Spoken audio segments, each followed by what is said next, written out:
नमस्कार दोस्तों, टीचर भी यूट्यूब चैनल में आपका एक बार फिर से स्वागत है। आपने इस चैनल को सब्सक्राइब नहीं किए हैं तो लाल रंग का बटन दबाकर चैनल को सब्सक्राइब कर ले और बगल के घंटा बजा दें ताकि इस चैनल पर जो वीडियो अपलोड हो वह सबसे पहले आप तक पहुंचे। हाँ दोस्तों, लाइक करना नहीं भूलेंगे क्योंकि आपके लाइक करने से ही हमारे मेहनत का फल मिलता है। तो आइए जानते हैं नियोजित शिक्षकों के बारे में क्या खबर आ रही है। इस वक्त नियोजित शिक्षकों के लिए शेखपुरा से बड़ी खबर आ रही है। जिला शिक्षा पदाधिकारी शेखपुरा, सभी प्रखंड विकास पदाधिकारी शेखपुरा चयनित क्वारंटाइन कैंप पर शिक्षकों के प्रतिनियुक्ति के संबंध में कहना है कि शिक्षक संघों द्वारा सूचित किया गया है कि आपके प्रखंडाधीन चयनित क्वारंटाइन कैंप पर शिक्षकों की प्रतिनियुक्ति लगातार किया जा रहा है, जिसके कारण शिक्षकों के सेहत पर बुरा असर पड़ सकता है।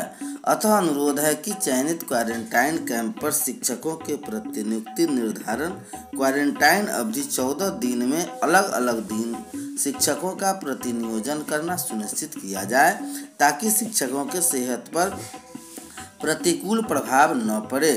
शिक्षा पदाधिकारी शेखपुरा।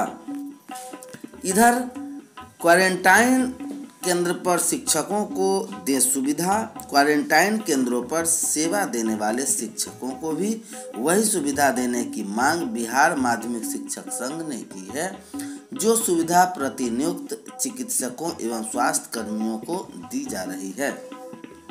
इस बाबत बिहार माध्यमिक शिक्षक संघ के अध्यक्ष केदारनाथ पांडे ने आपदा प्रबंधन विभाग के प्रधान सचिव प्रत्यय को पत्र लिखा है। पत्र में कहा गया है कि क्वारंटाइन केंद्रों पर भारी संख्या में शिक्षकों की प्रतिनियुक्ति की गई है। प्रतिनियुक्त चिकित्सकों एवं स्वास्थ्य कर्मियों की भांति ही प्रतिनियुक्ति शिक्षकों को भी सुविधा मिले। श्री पांडे ने माध्यमिक शिक्षा निर्देशक को पत्र लिखकर हड़ताल अवधि में क्षतिपूर्ति को ग्रीष्मावकाश में समन्वित करने का भी आग्रह किया है। पत्र में कहा गया है कि 4 मई को हड़ताल समाप्ति के बाद शिक्षकों ने योगदान दिया। योगदान के बाद शिक्षकों की क्वारंटाइन केंद्र पर ड्यूटी भी लगाई गई। शिक्षक रात दिन ड्यूटी कर रहे हैं, इसके लिए वे क्वारंटाइन केंद्र पर प्रतिनियुक्त हैं। शिक्षा विभाग के अपर मुख्य सचिव के निर्देशानुसार विद्यालयों में सारे शिक्षकों की उपस्थिति सुनिश्चित करने का आदेश है और जिला शिक्षा पदाधिकारी ने ऐसा अनुवर्ती आदेश निर्गत भी किया है। श्री पांडे ने माध्यमिक शिक्षक निर्देशक से कहा कि चूंकि 2020 की अवकाश तालिका में 18 मई से 10 जून तक कुल 27 दिन का ग्रीष्मावकाश है, इसमें 3 रविवार के दिन और हड़ताल अवधि में कुल 23 दिनों की क्षतिपूर्ति इसे अवकाश में सामंजन किया जाए। कोरोना काल में शिक्षा की चुनौती। उदारवादी अर्थव्यवस्था की सुख सुविधाओं में हम सब आत्म सुखद थे। नित्य नई कारों, हवाई यात्राओं और मॉल कल्चर के चक्काचौंध में हम व्यस्त थे कि अचानक कोरोना आ गया और इसने हमारी जिंदगी की गाड़ी को जैसे पटरी से उतार दिया।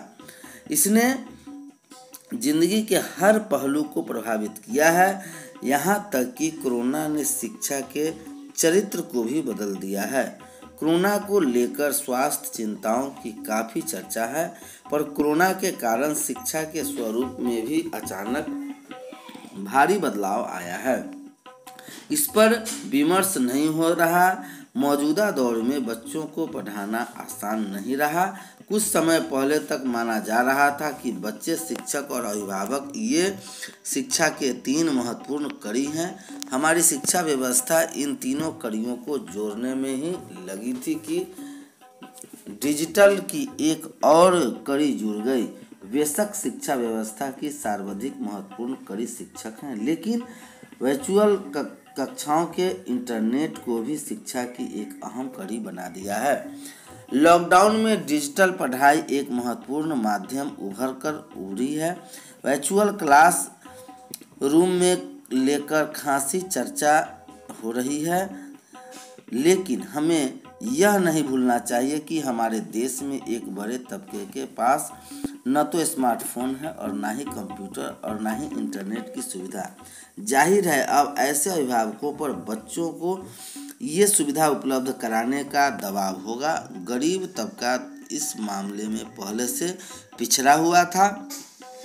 कोरोना ने इस खाई को और चौड़ा कर दिया है। कोरोना के फैलाव के साथ ही मार्च में स्कूल को बंद कर दिया था। अधिकांश स्कूलों में सत्र पूरा नहीं हो पाया। अनेक स्कूलों, इंजीनियरिंग कॉलेज और विश्वविद्यालयों में फाइनल परीक्षाएं नहीं हो पाई। यहाँ तक कि CBSE जैसा बोर्ड भी अपनी परीक्षाएं पूरी नहीं कर पाया। लॉकडाउन को लेकर हुई ताज़ा घोषणा के अनुसार यदि सब कुछ ठीक रहा तो जुलाई में स्कूल खोलने पर विचार किया जा सकता है। लॉकडाउन के कारण कक्षाएं ठप है और देश में सभी बच्चे के लिए ऑनलाइन शिक्षा फिलहाल संभव नहीं है। नेशनल सैंपल सर्वे ऑफिस के आंकड़े के मुताबिक केवल 23.8% भारतीय घरों में इंटरनेट की सुविधा उपलब्ध है। इसमें ग्रामीण इलाके भारी पीछे, शहरी घरों में यह उपलब्ध 42% है, जबकि ग्रामीण क्षेत्रों में यह 14.9% ही है। केवल 8% घर ऐसे हैं जहां कंप्यूटर और इंटरनेट दोनों की सुविधा उपलब्ध है।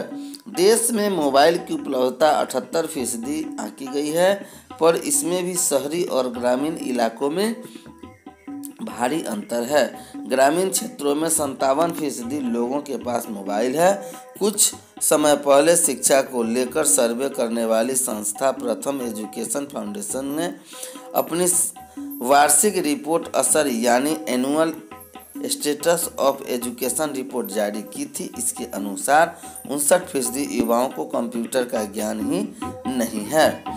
लगभग 64% युवाओं ने कभी इंटरनेट का इस्तेमाल ही नहीं किया है। देश में प्राइवेट और सरकारी स्कूलों की सुविधाओं में भारी अंतर है। प्राइवेट स्कूल मोटी फीस वसूलते हैं और उसके पास संसाधनों की कमी नहीं है। वे तो वर्चुअल क्लास की सुविधा जुटा लेंगे, लेकिन सरकारी स्कूल तो तभी भी बुनियादी सुविधा को ही जुटाने के लिए संघर्ष कर रहे हैं। कैसे ऑनलाइन क्लास की सुविधा जुटाए पाएंगे? बिहार की 10वीं बोर्ड के टॉपर करने वाले हिमांशु राज का उदाहरण हमारे सामने है। रोहतास जिले के इस मेधावी बालक ने 500 में से 481 अंक हासिल कर एक बड़ी उपलब्धि हासिल की है। यह बालक 14,95,000 बच्चों में अव्वल आया है, जिसकी जितने भी सराहना की जाए कम है। हिमांशु चाहता है कि वह IIT में शिक्षा हासिल करे और सॉफ्टवेयर इंजीनियरिंग बने। हिमांशु को लॉकडाउन के दौरान बड़ी मुश्किल को सामना करना पड़ा। अखबारों में तो खबरें छपी है, उसमें यह बात सामने आई है कि उसके परिवार के पास कंप्यूटर इंटरनेट की सुविधा नहीं है।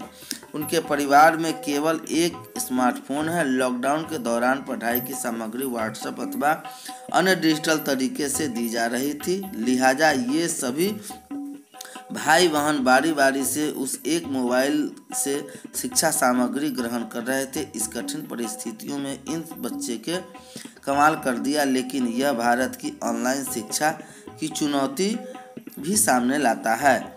हाल में वित्त मंत्री निर्मला सीतारमण ने जब आर्थिक पैकेज की घोषणा की तो उसने डिजिटल पढ़ाई के बढ़ावा देने के लिए PM ई-विद्या कार्यक्रम का भी ऐलान किया था।